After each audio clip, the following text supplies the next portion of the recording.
Ahora estamos en la parte de el código en JavaFX. Por ejemplo, el primer código, la primera clase, que es la main, esta clase mandará llamar a la interfaz main, a la primera interfaz main de FXML, el cual nos mostrará la interfaz. La mandaremos llamar con su con sus respectivas dimensiones y su respectiva clase de CSS, el cual CSS nos permite poder modificar y ajustar la interfaz a nuestro gusto, por ejemplo, dar de color, un fondo o algo para que se vea bonito. En la clase FKMS, primero mandaremos llamar. Aquí lo que hicimos es hacer un grid paint, el cual tendrá columnas verticales y horizontales, donde podemos manipular las secuencias y filas del tablero, donde pusimos dos círculos que son los jugadores, círculo, círculo de azul y verde, el cual gracias a un ID, esta se podrá mover.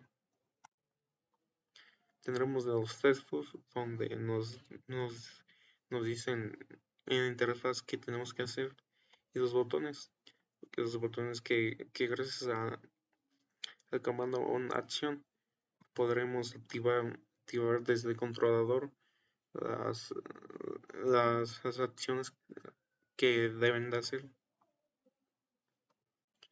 En la clase controller, lo primero que tenemos es los imports que nos mandemos llamar. Aquí tenemos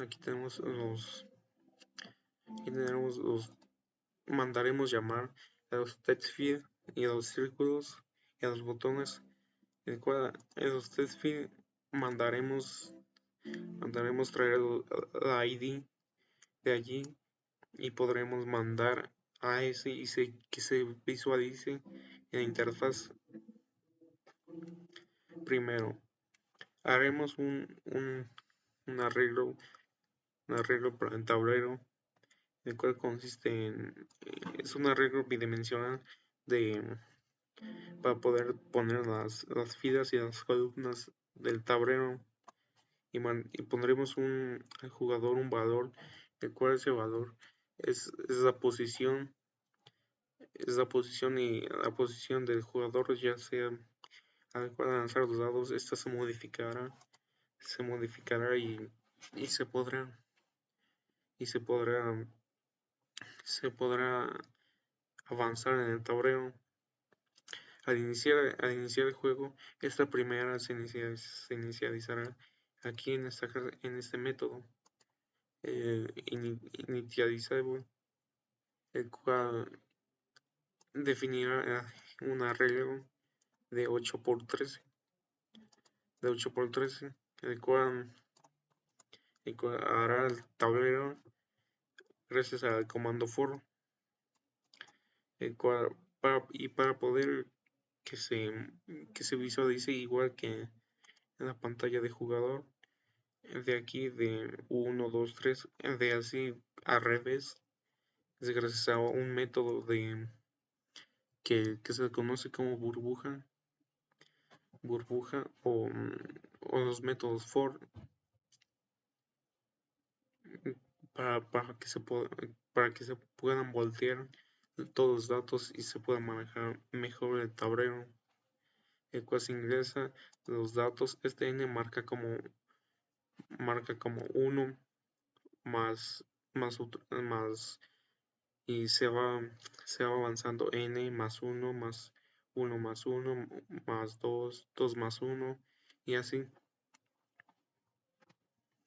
Y el cual, al presionar los botones de la pregunta del jugador 1, esta mandará llamar a otro método, otra clase fxml, el cual son las preguntas. Es lo mismo para los dos jugadores. En las preguntas fxmd nos pondrá los textos donde nos mostrará las preguntas y los botones donde hacer dependiendo de la pregunta y la decisión de que tomemos estará la acción correspondiente. Por ejemplo, y dar las preguntas controlan. Al hacer preguntas controlan, aquí por ejemplo, agregamos una lista en cual agregar las preguntas. Aquí las agregamos de forma manual, ya que son preguntas que se tienen que agregar de esta manera. Por ejemplo, aquí las preguntas verdaderas son las preguntas verdaderas comienzan primero, pero esas preguntas verdaderas se agregarán a la primera fila.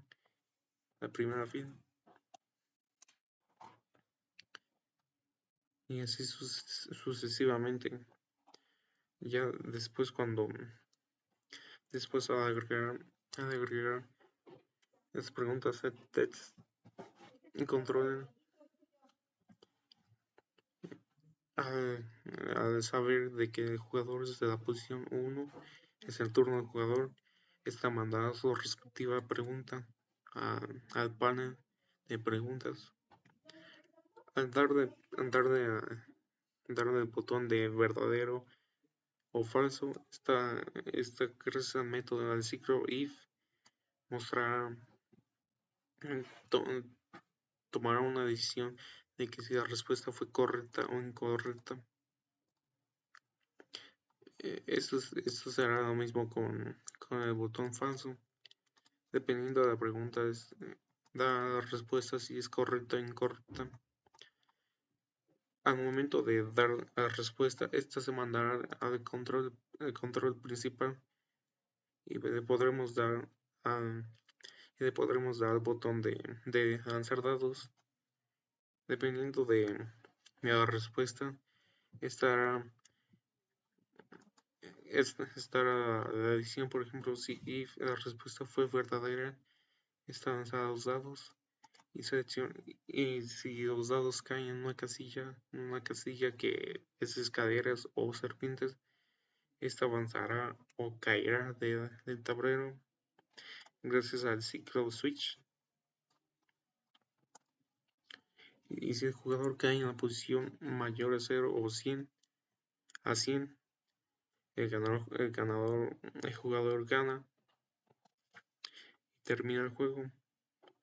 Gracias a este ciclo for y gracias a este ciclo for los círculos se podrán mover libremente, no libremente, sino por la posición de cada vez que lanza los dados, y así sucesivamente.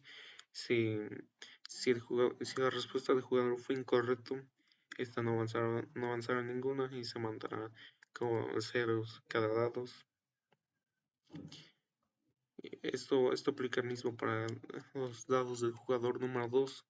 Es lo mismo que hicimos en el jugador número 1.